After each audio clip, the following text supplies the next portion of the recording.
caso de Norma no es aislado, hay muchos como ese.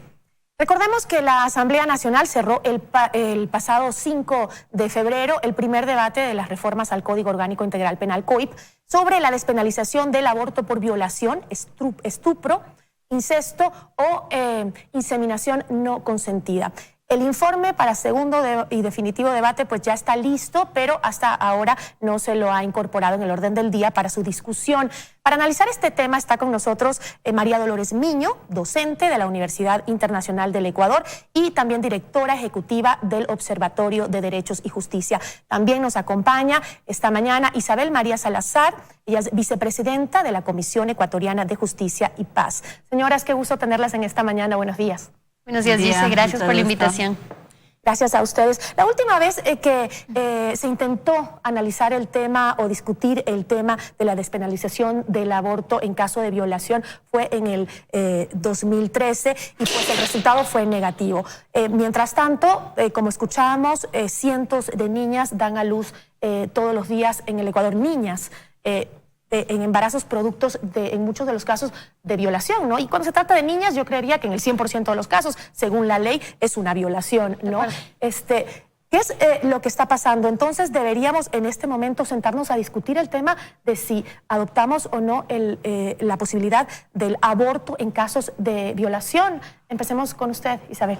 Bueno, muchísimas gracias por la invitación. Pienso que este es un tema fundamental de discutir, pero considerando la totalidad de los factores, porque no solamente tenemos que quedarnos en este conflicto tan doloroso que es la situación de violencia general que se está viviendo en el país.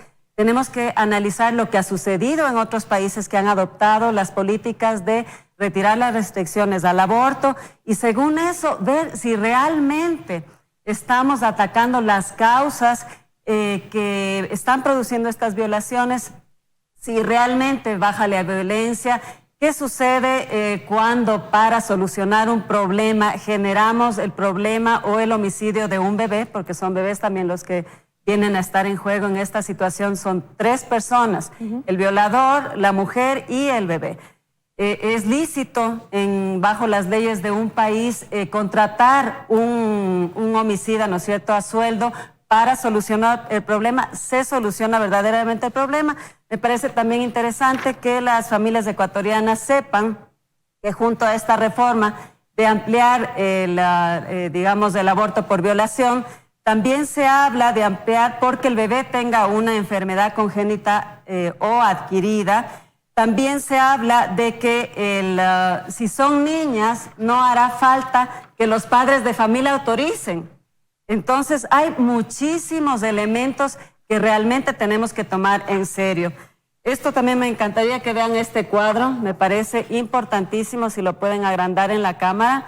Producto de todas las políticas en el mundo, ¿no es cierto?, que han dado apertura al aborto, hasta el día de hoy tenemos 1 billón de bebés abortados. Es el genocidio más grande de la historia de la humanidad y podríamos estar hablando de un holocausto infantil. Entonces no podemos hacer con falta de seriedad, con falta de estudio, con falta de análisis de datos profundos, porque si vemos aquí el Ecuador y algunos de los países aquí en América Latina no han dado apertura al aborto. Vemos los países que están en rojo, son todos los países desarrollados en donde se ha dado más de 1 billón de niños. Entonces aquí no podemos hablar con ligereza y tenemos que considerar varios factores. Así es, Isabel, no podemos hablar con ligereza de este tema que toca tantas fibras, ¿no? Pero lo que sí es cierto también es que 14,000 violaciones fueron reportadas en los últimos 3 años y de esas 700 fueron a niñas menores de 12, de 10, de 13 años, niñas que no tienen opción a decidir, ¿no?, en absolutamente nada y que fueron violadas. Estas cifras son registros oficiales que seguramente son mínimas porque los registros reales son mucho más amplios y las mujeres siguen yendo a abortar en lugares en donde no son seguros. Es una de las principales causas de muerte entre mujeres el tema del aborto, ¿no? Usted ha dicho, hay que discutirlo con ciertas consideraciones, pero ¿qué pasa? ¿Qué hacemos frente a también estas niñas que están muriendo, estas niñas que están siendo violadas todos los días? Sí, precisamente, Gise, yo suscribo lo que acaban de decir ahorita en el sentido de que tenemos que empezar a discutir esto de una forma seria.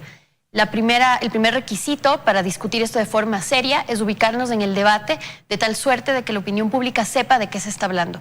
Esto yo lo he dicho en otros espacios y lo voy a repetir aquí. No es posible que mientras estamos tratando en este espacio y en muchos otros de hablar del aborto por violación, que es la causal que se está discutiendo en este momento en la Asamblea, generalmente las personas que se oponen a esto, como mi distinguida copanelista aquí, empiecen a hablar del aborto de manera general o de cuestiones que tienen más que ver con la penalización de la persona que perpetúa la violación. Eso es un tema aparte. Estoy de acuerdo que las causas de la violación tienen que ser tratadas, pero hoy por hoy estamos discutiendo el aborto en casos de violación. Y sí creo que es importante que nos centremos en ese tema porque no es lo mismo, y esto yo ya lo he dicho en otros espacios, no es lo mismo discutir el aborto abierto por todas las causales, que protege un bien jurídico distinto, que el aborto por violación, que protege otros bienes jurídicos, y ese es el debate que se está teniendo el día de hoy en la Asamblea Nacional. Y cierto es lo que se decía en la introducción al segmento, se trata de niñas. Legalmente, siempre una niña menor de 14 años que tiene una relación sexual se entiende que no tiene edad de consentir y por lo tanto se entiende que se trata de una violación. Entonces no hay manera de justificar esos embarazos porque siempre serán embarazos no consentidos, embarazos no deseados y además de embarazos que se han producido producto de un acto violento. Entonces, eso es lo que estamos discutiendo ahora. No estamos discutiendo si se despenaliza el aborto por todas las causas, no estamos discutiendo las medidas punitivas en contra de los violadores, estamos discutiendo qué vamos a hacer, como tú mismo decías, Gise, por estas niñas que son forzadas de la manera más horrorosa, más violenta, como este caso de Norma que hemos visto, a ser madres. Ninguna niña puede ser obligada a ser madre y eso creo que es lo que tenemos que empezar a discutir aquí. Y también creo que es un poco exigirle al Estado que haga algo, ¿no? Que intervenga. ¿Qué pasa con nuestras niñas? ¿Qué pasa con estos hogares disfuncionales? Cuando vemos que en el caso de Norma, por ejemplo, que denuncia que está siendo violada por su padre y que la justicia simplemente la reinserta nuevamente al hogar donde está su agresor principal, ¿no? Entonces, vemos que no están funcionando las cosas. El aborto en nuestro país es prohibido o penalizado en la mayoría de casos justamente desde hace muchísimos años, desde hace décadas, ¿no? Y siguen existiendo mujeres que van a abortar en lugares clandestinos, en lugares total insalubre y que corren un riesgo gravísimo de terminar con problemas graves en su salud y además arriesgándose a morir, ¿no? ¿Qué le podemos exigir al gobierno para que cambie esta situación? Porque no ha cambiado en nada teniendo el aborto penalizado hasta el día de hoy, ¿no? Yo creo que tenemos que entender el aborto por lo que es. Demos de paso, Isabel, para ir en orden. A ver, volvemos a insistir, ¿no? Realmente esto hay que ver con seriedad y tomar los datos, ¿no? También sabemos que lo que se está queriendo pasar en la Asamblea Nacional es que el aborto por violación no requiera de resolución o sentencia jurídica y que baste con que la víctima afirme que el bebé ha sido fruto de una violación. Pero cuando uno tiene más factores para analizar, sabemos que en 1973, la Corte Suprema de Estados Unidos emitió una decisión arbitraria en el caso de Roe versus Wade, que dio como resultado justamente que se eliminaran las prohibiciones al aborto y dentro de estas fue el tema de la violación. En los 7 siguientes años se llegó a 60 millones de abortos, ¿no? Y lo que sucedió es que la chica que había demandado al Estado, un poquito después, al darse cuenta de las implicaciones tan graves, dijo que no había sido un aborto, que no había sido una violación. Sin embargo, ya estábamos hablando de políticas que dan paso a una despenalización total y obviamente eso es lo que sucedió en Estados Unidos. Entonces, eso sucedió. Ahora sigamos con otros temas, ¿no? ¿Qué pasa en los países en donde hay estas, me gustaría que ustedes puedan enfocar bien?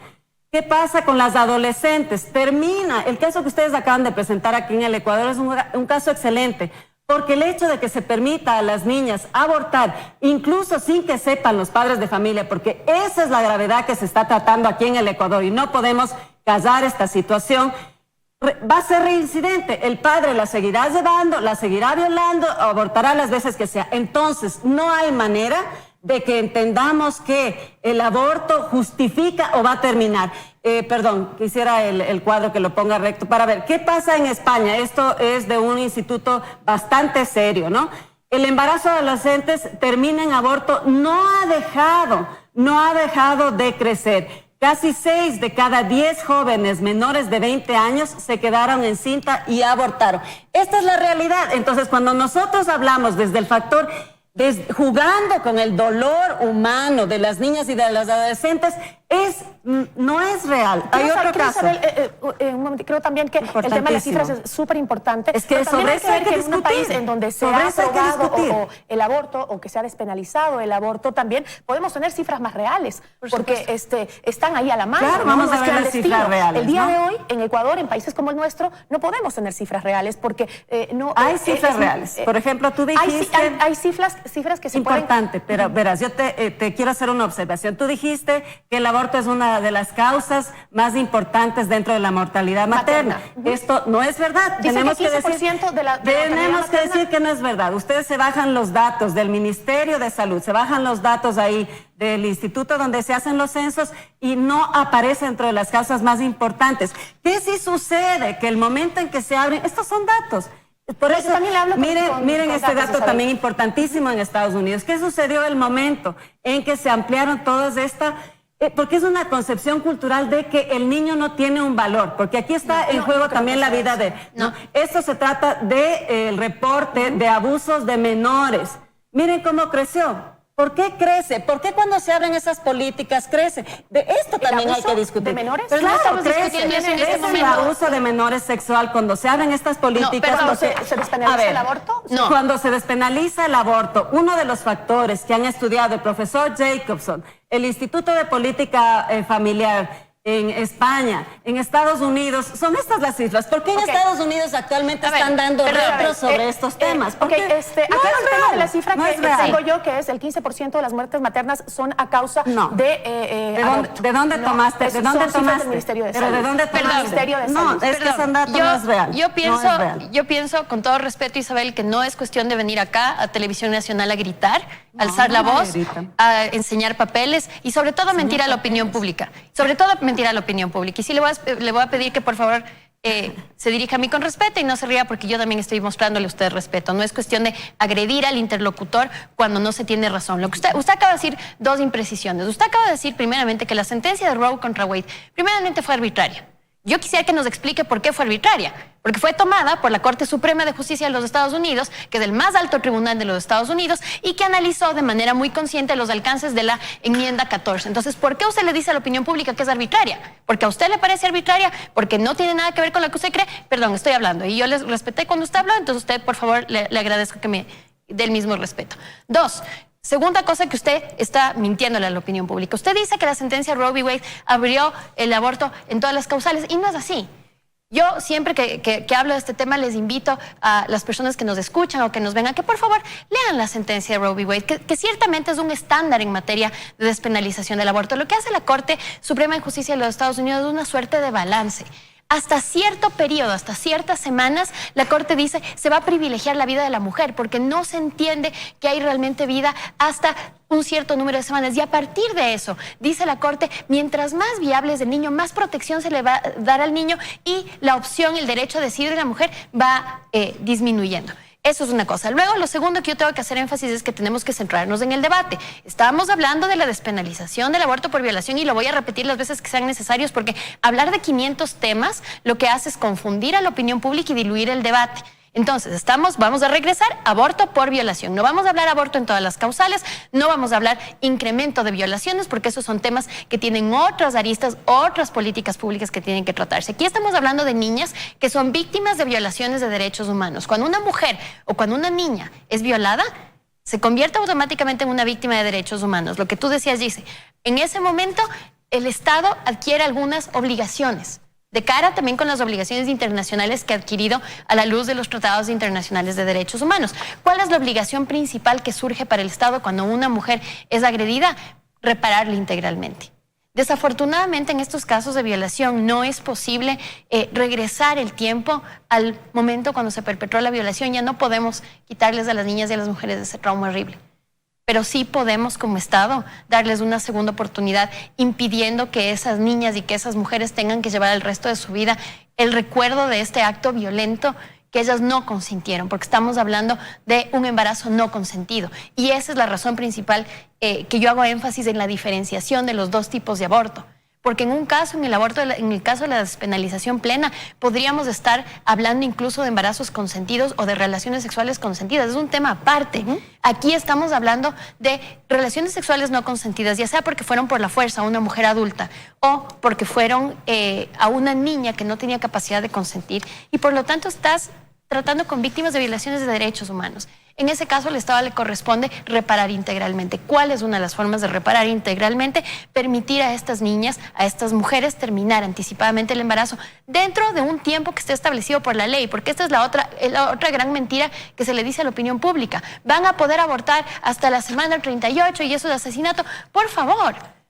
En todas las legislaciones del mundo que se ha despenalizado el aborto por violación, se pone un tiempo límite. Y si otras legislaciones no lo hacen, porque entiendo que en algunos estados, Estados Unidos, por ejemplo, no se hizo así, pues eso no nos atañe a nosotros. Nosotros podemos poner una fecha límite para que se terminen anticipadamente los embarazos, pero forzar a una niña de 11, 13 años a llevar a término un embarazo por violación, que encima más es de su papá, de su hermano, de su pariente, es perverso y hay que decirlo con todas las palabras. Creo yo que tenemos que empezar a discernir casos y casos. Si no aprendemos a discernir casos y casos, vamos a tener una discusión estéril. Aquí no es cuestión de enseñar números, ni tablitas, ni mapas. Es cuestión de entender que estamos tratando con víctimas de violaciones de derechos humanos y no entiendo por qué se ríe. Yo les agradezco a las dos, sobre todo porque vengamos y discutamos con argumentos y no nos pasemos, porque es un tema que creo que la ciudadanía se merece que lo tratemos con respeto, ¿no? Yo les agradezco muchísimo a las dos por estar aquí. Pero planteémonos una cosa además de lo que hemos hablado. Creo que también en los últimos años el tema de la penalización del aborto ha hecho que, muchas mujeres sean muy maltratadas, según los informes, cuando tienen un aborto incluso espontáneo, ¿no? Te investigan, te averiguan, y en momentos tan difíciles la mujer sigue siendo otra vez más maltratada, revictimizada. Eso también creo que hay que pedirle a las autoridades que normen, ¿no? Que exista, o sea, realmente hemos dejado a la buena de Dios este tema del aborto. No creo que se lo ha tratado de buena manera. Hay razones en contra y a favor, pero hay que analizarlas profundamente, ¿no? Como está ahora, la ley no es buena y además no se le está llevando a buen término. Es decir, hay muchas mujeres que han sido encarceladas con abortos simplemente espontáneos y que han tenido que enfrentar juicios, según información que tenemos. A ver, otra vez, yo pienso que aquí también hay que dar la seriedad de hablar con papeles y con investigaciones, ¿no? Y eso también merece el debido respeto, porque eso es lo que la ciudadanía quiere ver. No hablar simplemente desde el punto de vista emotivo, jugando con el dolor humano, ¿no? Entonces, vuelvo a presentar. En Estados Unidos aumentó el número de violaciones y de abuso contra menores. Esto es un dato real de libros de investigación. No estoy diciendo cosas. ¿Qué pasó en España? En España sigue creciendo el número de niñas, adolescentes, ¿no es cierto?, embarazadas. Reduce el embarazo de adolescencia, el dar paso al aborto infantil o al aborto de menores. Eso no es verdad. Entonces no podemos seguir diciendo. Otro dato también, porque sobre estas cifras tenemos nosotros que basarnos, no para hacer políticas públicas. 1.394 adolescentes menores de 20 años han abortado más de una vez. Entonces, la situación real, las causas reales no se tratan. Ahora, también a lo mejor usted no conoce, pero en Ecuador lo que se está planteando es que sea hasta la semana 14, sin que se enteren los padres de familia, atentos, sin que ustedes sepan, pueden llevar a sus niñas, el mismo violador puede llevar a sus niñas para que le hagan abortar y usted nunca se va a enterar, ¿no? Hasta la semana 14. Me encantaría que pongamos, porque aquí entra en juego una niña, la vida de dos personas. ¿Ven la manito? Esta es la mano real, ustedes pueden dimensionar, de un bebé de menos de 14 semanas, de 12 semanas. ¿Qué pasa un bebé de 12 semanas, no? Se chupa el dedo, comienza a hacer gestos faciales, tiene todavía una sensibilidad. Entonces, no podemos hablar con la ligereza que nosotros vamos a poner en confrontación, a escoger la vida o a causar el homicidio para solucionar un problema, porque no se soluciona. Entonces tenemos que buscar soluciones de fondo en vez de estar aquí discutiendo sin fundamentos profundos. Esto es tratar de ver qué hacemos con los varones, cómo levantamos esa paternidad, cómo hay más responsabilidad, qué hacemos con la drogadicción, qué hacemos con el alcoholismo, que son las causas ¿Y qué mayores. hacemos con las 2.500 niñas que al año dan a luz en el país? Exactamente, entonces la 2.500. única posibilidad, como tú hablaste violadas, bastante tiempo, yo te agradezco, la única posibilidad es que solucionemos las causas de fondo y no que comencemos a pensar que esto no es un bebé y que no tiene ninguna importancia, ¿no? Entonces yo pienso que, ¿por qué están dando retro en Estados Unidos? Muy bien hablar del tema que hablábamos de 1973, pero en la actualidad más de 7 países, más de 7 estados, ya me parece que van llegando a 11, están dando retro porque ven que las causas del embarazo adolescente no han bajado, que la violación no ha bajado, sigue subiendo toda esta violencia y entonces están siendo parte. Mire cuántos abortos hay en Estados Unidos, que esto también me parece que es interesante porque no podemos... ¿Qué más interesante que la gente conozca? ¿Qué sucedió en Estados Unidos en este cuadro? ¿Cuál es la fuente de eso?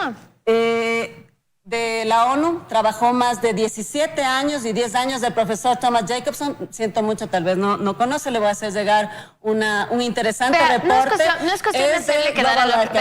Pero esto no es cuestión de hacer el otro interlocutor como que no sabe. Pero a mí me sorprende que usted diga que esas cifras son de Naciones Unidas.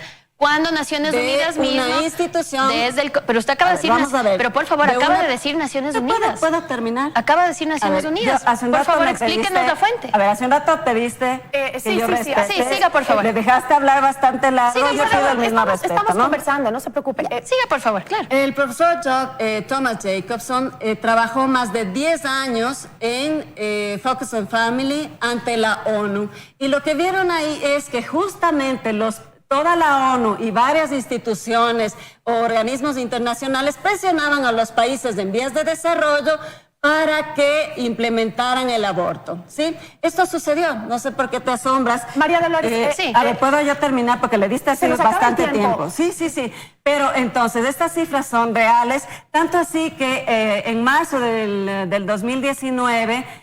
Pompeo, que es uno de los ministros del nuevo régimen de Donald Trump, ha pedido que no se dé más recursos a la OEA porque están promocionando el aborto en las mujeres. Entonces, ¿qué es lo que sucede? Y el último factor interesantísimo. ¿Cuánto dinero? Se nos acaba el tiempo. Claro, pero ¿cuánto dinero mueve el aborto? Entonces, estas cosas también hay que tomar en cuenta, ¿no? Más de 60 millones en la actualidad se da, son los rubros que se registran. Hemos hablado de lo que sucede con sus datos en España, en Estados Unidos. Pero es que son los datos que se repiten en todas partes y esa es la seriedad. Tenemos que reconocer que Ecuador tiene una realidad muy distinta, ¿no? Los niveles de educación son muy bajos en nuestras niñas y adolescentes también, y eso también es una de las causales para este tipo de cosas, que las niñas se queden embarazadas. Cientos de niñas, 7 dan a luz al día. Niñas, estamos hablando 12, 10 años. Hemos hablado con usted, Isabel, de cuáles son las causales de por qué no aceptar el aborto o la despenalización del aborto en el país. María Dolores, ¿por qué sí tenemos que despenalizar el aborto? Bueno, yo creo que, insisto en que es súper necesario que la opinión pública sea informada de manera veraz. Yo no puedo venir acá a decir que la cifra es de Naciones Unidas y luego no, mentira, no es de Naciones Unidas, desde otra organización que trabajaba en Naciones Unidas. Entonces, ¿por qué hice la precisión hace un momento de lo de Naciones Unidas? Porque precisamente son los órganos de Naciones Unidas quienes vienen insistiendo en la despenalización del aborto en casos de violación. Entonces, ¿por qué se hace esto? Primeramente, porque los órganos de Naciones Unidas no dicen las cosas al azar, no dicen las cosas a partir de simplemente cifras que, no todas las cifras, y esto la opinión pública lo tiene que saber, no todas las cifras son necesariamente cifras que son ciertas o cifras de instituciones autorizadas. Entonces, si yo tengo la cifra del Ministerio de Salud, que ya de por sí es elevada, contrastada con otras cifras, entonces lo que tenemos que ver más bien es cuántas niñas, lo que tú decías, Gise, cuántas niñas están quedando embarazadas producto de una violación al año. Yo he escuchado cifras incluso que son de 2.000. Ya son bastantes. A mi criterio, el hecho de que exista una, ya para mí ya es un problema de salud pública y es un problema que exige política pública. ¿Qué es lo que ha dicho los órganos especializados de Naciones Unidas? El Comité contra la Tortura desde hace varios años viene sosteniendo que obligar a una mujer, a una niña, a continuar con un embarazo producto de una violación constituye trato cruel, inhumano y degradante. ¿Por qué? Porque se somete a un sufrimiento innecesario, un sufrimiento extremadamente grave, que además puede tener consecuencias perversas y consecuencias muy graves por el resto de la vida de la mujer. Esta recomendación ha sido sostenida igualmente por el Comité de la CEDAW y por el Comité de los Derechos del Niño. El Comité de los Derechos del Niño es particularmente importante porque este comité lo que busca es proteger a los niños. Y la Convención protege a los niños, según el momento en que cada legislación empieza esta protección. ¿Ya? Entonces, si tenemos 3 comités de Naciones Unidas que están diciendo, vean, con el tema de la despenalización en general, es muy prematuro hablar, todavía tenemos que debatir mucho sobre eso, pero hoy por hoy no existe a nivel del derecho internacional una duda con respecto a que no despenalizar el aborto por violación supone una forma de trato cruel, inhumano y degradante. Y esto no tiene nada que ver con otro tipo de situaciones que igual el Estado está obligado a regular y a generar políticas públicas, por ejemplo, el incremento de la violencia, el incremento de las violaciones, pero sí también creo que le faltamos mucho a la opinión pública, le mentimos a la opinión pública cuando decimos la violación aumenta porque se despenaliza el aborto. Las cifras del aborto aquí las cifras, de violación aquí son altísimas. Nosotros tenemos un nivel de embarazo adolescente súper alto y no tenemos despenalizado el aborto. Entonces, creo yo que la opinión pública, un debate responsable requiere no solamente enseñar, insisto, enseñar cuadros, enseñar fotos, requiere un debate que sea sensible y que sea sobre todo centrado en lo que se quiere debatir. Aquí estamos debatiendo sobre el futuro y sobre el proyecto de vida y sobre cómo vamos a reparar a estas niñas producto de violación, sin perjuicio de que sí, tenemos que abordar todas las otras cuestiones que de alguna manera alimentan el fenómeno. María Dolores, Isabel, tengo que cerrar, se nos acabó el tiempo, me hubiera encantado conversar con ustedes más tiempo. Siempre Les voy a seguir invitando para seguir hablando del tema, porque hay que hablarlo, es importante, y hay que exigir que se discuta, que la Asamblea abra nuevamente el segundo y definitivo debate para que se trate el tema. Y a los padres hay que preguntarles si ellos están de acuerdo que se lleve a sus hijas, a sus niñas a abortar, siempre y sin que ellos se enteren. Entonces esto es bastante irresponsable. Los datos son, a mí me da pena que tú menciones que no, me da pena que tú menciones que no son importantes los datos cuando son sobre esas estadísticas las que se tiene que hacer política pública. No dije que no son importantes los datos, entonces, dije que no todos los datos son fidedignos. Exactamente, entonces especialmente cuando se dice que son de Naciones Unidas y no son. Bueno, yo no voy a discutir ese tema, ¿no? Se han trabajado en Naciones Unidas y el aborto y el embarazo infantil sube. Entonces, eso no queremos en Ecuador, no vamos a ser parte de 2 millones de niños abortados. Muchísimas gracias, Isabel. Gracias, Dice. Muchísimas gracias. Gracias a ti, Dice, por la invitación. Bueno, la idea es que usted en casa también, pues, hable del tema, lo discuta. Tenemos que estar informados, justamente este es el lugar donde tenemos que darle a ustedes las opiniones diferentes para que usted decida y también hable del tema, porque es importante, hay que debatirlo.